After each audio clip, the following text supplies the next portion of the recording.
Class 10th mathematics के नए session के साथ यूनिट नंबर 22 कर रहे हैं हम। 22.4 एक्सरसाइज चल रही है हमारी। क्वेश्चन नंबर 4 हम सॉल्व करने लगे। क्वेश्चन नंबर 4 आपके सामने लिखा नजर आ रहा है। ऑफ 50 ब्रिक्स 50 ब्लॉक्स हैं, बॉट 21 जो 50 ब्लॉक खरीदे गए उसमें से 21 bricks have mean mass of 24.2 kg। उनका जो मीन मास था 21 ब्रिक्स का वो 24.2 kg था और 29 ब्रिक्स का जो मीन मास था वो 23.6 kg था। आपने मीन मास निकालना है पूरे 50 का। ये यहाँ पर थोड़ा सा हमें मीन के हवाले से कुछ बात करनी पड़ेगी। मीन के फॉर्मूले के हवाले से देखिए, जो मीन का फॉर्मूला है ना आपके पास, ये जो फॉर्मूला है आपके पास मीन का, it is summation x upon n करके है। इसका मामला ये है कि अगर आपको मीन दिया हुआ हो और इन दोनों में से कोई एक चीज पूछी जाए तो आप कैसे निकाल सकते हैं कि मीन बराबर है, अगर समेशन x और n दिया हुआ है तो आप इसी फॉर्मूले से निकाल लेंगे ना। लेकिन अगर आपको मीन निकालना तो आप क्या करेंगे, तो आप n को अगर भेजेंगे तो ये n इस मीन से मल्टीप्लाई होके समेशन x के बराबर हो जाएगा। यानी कि नंबर ऑफ ऑब्जर्वेशंस को अगर आप मल्टीप्लाई कर देंगे मीन से, क्या कह रहा हूं मैं, नंबर ऑफ ऑब्जर्वेशंस को अगर हम मल्टीप्लाई कर देंगे उसके मीन से तो आंसर में हमारे पास सम ऑफ ऑब्जर्वेशंस आ जाएगा। सम ऑफ ऑब्जर्वेशंस हमारे पास आ जाएगा। अगर हम नंबर ऑफ ऑब्जर्वेशंस को मल्टीप्लाई करते हैं मीन से तो हमारे पास सम ऑफ ऑब्जर्वेशंस आ जाएगा। अच्छा, अब इस तरह से कुछ इस तरह से ये हम करेंगे काम, तो इसी तरह से अगर हमारे पास हम ये काम करें कि हम मीन से अगर डिवाइड कर दें सम को तो हमारे पास नंबर ऑफ ऑब्जर्वेशंस आ जाएंगे। ये दो फॉर्मूले यहां से बन सकते हैं, यानी कि इस तरह से कि समेशन x अगर हम इस तरह से रख लें और यहां पर लिखें तो समेशन x अपॉन, नहीं, ये summation sum divide by mean हो जाएगा। सम डिवाइड बाय मीन हो जाएगा। यानी कि इसी फॉर्मूले से अगर ये n यहां पर चलेगा वापस करते तो n बराबर आ जाएगा समेशन x अपॉन x बार में। ये तीन बातें यहां से हम कर देते हैं। यानी कि आप इस सवाल को देखें दोबारा से। सवाल मैंने एक बात पूछी आपसे, कह रहा है कि 21 ब्रिक्स जो है ना उनका मास 24.2 है। यानी कि अगर n आपके पास 21 है तो उसके पास जो उसका मीन आ रहा है ना वो 24.2 आ रहा है। तो इसका जरा सम निकाले ना कितना होगा, ठीक है जी। उसके बाद जब n मेरे पास आ रहा है 29 तो इसका मीन जो है वो आ रहा है 23.6, तो इसका भी सम निकाल देंगे कितना होगा।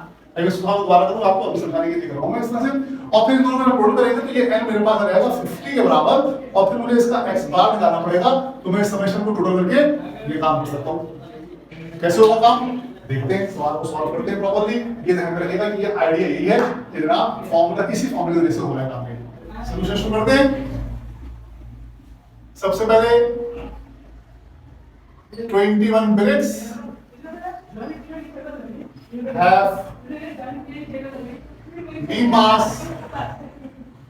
of 24.2 kg.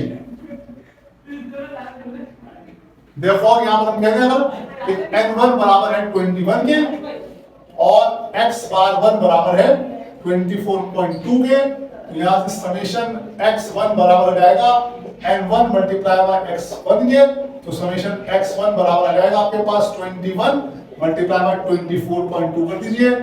21 मल्टीप्लाई बाय 24.2 ये हम कैलकुलेटर से कर लेते हैं ताकि जल्दी से हो जाए।